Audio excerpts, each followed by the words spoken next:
नमस्कार, मैं हूं आपके साथ रीटा और आप देख रहे हैं भीमसेना। मनुस्मृति पर बहस कब, कहां और कैसे छिड़ जाए ये कहा नहीं जा सकता, पर जब जब इस स्मृति को लेकर बहस छिड़ती है तो इसका मेन मुद्दा महिलाएं और महिलाओं का हक होता है। क्या वाकई ऐसा है कि महिलाओं के खिलाफ किसी सिस्टम या किसी तरह के संदेश के बारे में मनुस्मृति कहती है? क्या महिलाओं को इसके विरोध में अपनी आवाज उठानी चाहिए? मनुस्मृति का जिक्र होते ही ऐसे ही कई कई सवाल उठने लगते हैं। मानव धर्म शास्त्र के तौर पर मनुस्मृति को रखा गया है, जिसके बेस पर हिंदू कानून को अंग्रेजों ने तय किया। एक और फैक्ट को अंडरलाइन किया जाता है कि सोसाइटी, रिश्ते और सिस्टम से संबंधित कुछ पहलुओं पर बहुत पुराने समाज के नियम बताने वाले मनुस्मृति को आज भी कहीं कहीं जगहों पर पंचायतों के लिए फैसले लेने के लिए इस्तेमाल किया जाता है। महिलाओं और जाति को लेकर मनु के ये नियम मनुवादी सोच जैसा मुहावरा गढ़ते हैं। एक विचारक हैं पेरियार, जो इस स्मृति को महिलाओं को सिर्फ वैश्या मानने वाला ग्रंथ बताते हैं। सवाल कई हैं इस स्मृति को लेकर, लेकिन एक बड़ा सवाल तो यही है कि क्या 21वीं सदी में किसी ऐसे ग्रंथ की कोई जरूरत है? क्या ऐसे ग्रंथ की जरूरत है जो महिलाओं की हालत को अमानवीय तरीके से दिखाए? महिलाओं के नजरिए से देखें तो मनुस्मृति को लेकर किस तरह की चर्चाएं और सवाल होने चाहिए, इस बारे में इस वीडियो में हम बात करेंगे। सबसे पहला पॉइंट, महिलाओं को संभाले रखने के बारे में मनुस्मृति का 15वां नियम क्या कहता है, ये जान लेते हैं। मनुस्मृति का 15वां नियम कहता है कि महिलाओं का पुरुष के प्रति चाहत, महिलाओं का जल्दी बदलने वाला मन और स्वाभाविक हृदयहीनता की वजह से अपने पति के प्रति धोखेबाज हो सकती है महिलाएं। ऐसे में उनको बहुत संभाल कर या फिर कुछ निगरानी में रखना चाहिए। 90वें अध्याय में तो ये तक बताया गया है कि पति और पत्नी के साथ या अलग रहने पर क्या क्या कर्तव्य हैं। इन नियमों में दिक्कत कहाँ है, ये भी जान लेते हैं। क्या महिलाएं किसी की गुलाम हैं या कोई ऑब्जेक्ट जिस पर हमेशा निगरानी रखने की जरूरत हो? क्या मनुस्मृति का 15वां कायदा और 9वां अध्याय इस समाज में महिलाओं के विकास और सशक्तिकरण के उलट बात नहीं करता? खैर, आगे बढ़ते हैं और स्मृति में बताए और नियमों पर गौर करते हैं। मनुस्मृति के दूसरे अध्याय में लिखा है महिलाएं उत्तेजित करती हैं। मनु ने दूसरे अध्याय में लिखा है कि पुरुषों को उत्तेजित करना और बहकाना महिलाओं का स्वभाव है। ऐसे में समझदार लोग महिलाओं से आसपास संभल कर रहते हैं, साथ ही साथ होश से काम लेते हैं। मनुस्मृति के दूसरे अध्याय में जो लिखा है उसमें दिक्कत क्या है, ये जान लेते हैं। तो सवाल ये उठता है कि क्या महिलाओं को बस सेक्स संबंधों या फिर कोई ऑब्जेक्ट की तरह देखना पुरुषवादी विकृति और समाज के लिए बड़ा खतरा नहीं है? क्या ऐसे नियम समाज के आगे बढ़ने की सोच पर ब्रेक लगाने जैसा नहीं है? आपको क्या लगता है? तीसरे पॉइंट की तरफ बढ़ते हैं। महिलाओं को अकेले छोड़ देने की बात का जिक्र किया गया है। मनुस्मृति में सिर्फ महिला वर्ग के लिए नियमों का उल्लेख किया गया है, नियमों को तय किया गया है, लेकिन इसमें पुरुषों को सजा देने की बात कहीं भी नहीं हुई है, और अगर की भी गई है तो ना के बराबर। एक नियम तो महिलाओं को अकेला छोड़ देने की बात करता है। नियम कहता है कि वैसी महिलाएं जो अपने पति की बेइज्जती करती हो, किसी व्यभिचार में हो, शराब पीती हो, बीमार रहती हो, तो उसको अकेला छोड़ देना चाहिए, वो भी 3 महीने के लिए। और तो और गहने और सुख सुविधाओं को भी छीन लेना चाहिए। दिक्कत कहाँ है, इस पर गौर कर लेते हैं।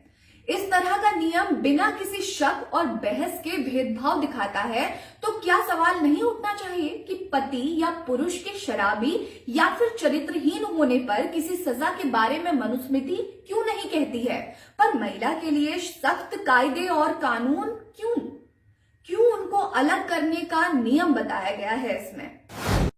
चौथे पॉइंट की तरफ बढ़ते हैं। स्मृति के तीसरे अध्याय में महिलाओं के ऋतस्राव यानी कि उनके मासिक धर्म का जिक्र किया गया है। तीसरे अध्याय में जिक्र है कि जब ब्राह्मण भोजन करे तब उन्हें किसी सुअर, मुर्गे या फिर कुत्ते या हिजड़े या ऐसी महिलाएं जो ऋतस्राव हो या माहवारी में जो हो उनको सामने नहीं आना चाहिए। मतलब जो ब्राह्मण भोजन कर रहे हो वो उनको देख ना ले। ऐसे ही नियम आज कई कई घरों में देखने को मिलते हैं, जहां महिलाओं को माहवारी के समय ना तो किचन में और ना ही मंदिरों में जाने की अनुमति होती है, क्योंकि माना जाता है कि उस समय में वो अपवित्र होती हैं और छूने योग्य नहीं होती। ऐसे ही कई मुश्किल कुरीतियों के कारण महिलाओं को कुछ या फिर बहुत बड़ी बड़ी चीजें झेलनी पड़ जाती हैं। दिक्कत क्या है इसमें, ये देख लेते हैं। इस नियम में तो सवाल यही उठता है कि क्या ऐसे ही मनुवादी नियम और नजरियों की वजह से मासिक धर्म को अशुद्धि और या फिर श्राप के तौर पर देखा जाने लगा है। 21वीं सदी में इस प्राकृतिक क्रिया की वजह से महिलाएं दुख, अपमान, अलगाव को झेल रही हैं। क्या ये तर्कसंगत और न्याय संगत है? आपको क्या लगता है? कमेंट करके हमें जरूर बताएं। 5वें पॉइंट की तरफ बढ़ते हैं। महिलाओं के लिए पैमानों को, सौंदर्य को तय करना कितना सही, ये भी जान लेते हैं। इस स्मृति के 3रे अध्याय में जिक्र है कि उस महिला से विवाह ना किया जाए जिसके बाल या आंख लाल हो, जिसे अतिरिक्त अंग हो, जिसके सेहत अक्सर खराब रहती हो, जिसके बाल ना हो या फिर कम हो। तारामंडल, पेड़, नदी, पर्वत, पक्षी, सांप, गुलाम या फिर आतंक से भर देने वाला जिस महिला के नाम का अर्थ हो या फिर उसके नाम से इन सारी चीजों का संकेत मिलता हो, उन महिलाओं से शादी नहीं करनी चाहिए।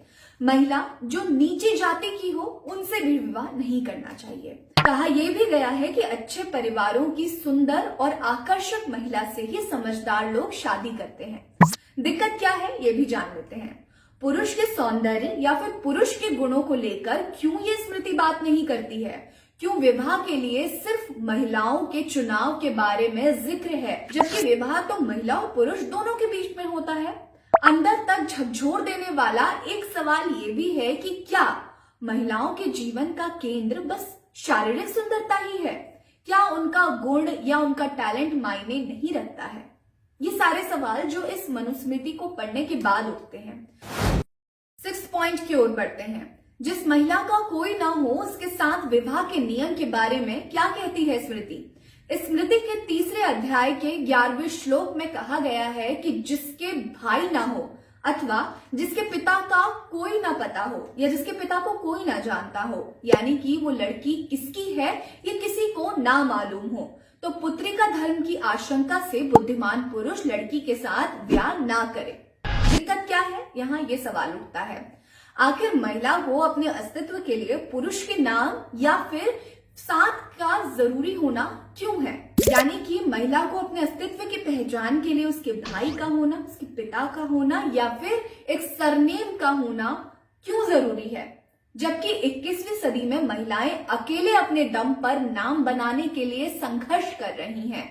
खैर, ये सारी बातें वो हैं जो एक कंट्रोवर्सी खड़ा कर देती हैं, जिनको पढ़ने के बाद ये लगता है कि मनुस्मृति में ये जो चीजें हैं अगर इनको आज की 21वीं सदी में फॉलो किया जाने लगे तो महिलाओं का तो कोई अस्तित्व ही नहीं बचेगा, महिलाओं के लिए कुछ शब्द ही नहीं निकलेंगे। खैर, मनुस्मृति पढ़ने के बाद तो ऐसा लगता है कि महिलाओं का अस्तित्व दुनिया में है ही नहीं, उनको नियमों से, उनको बाउंडेशन से बांध कर रख दिया गया है।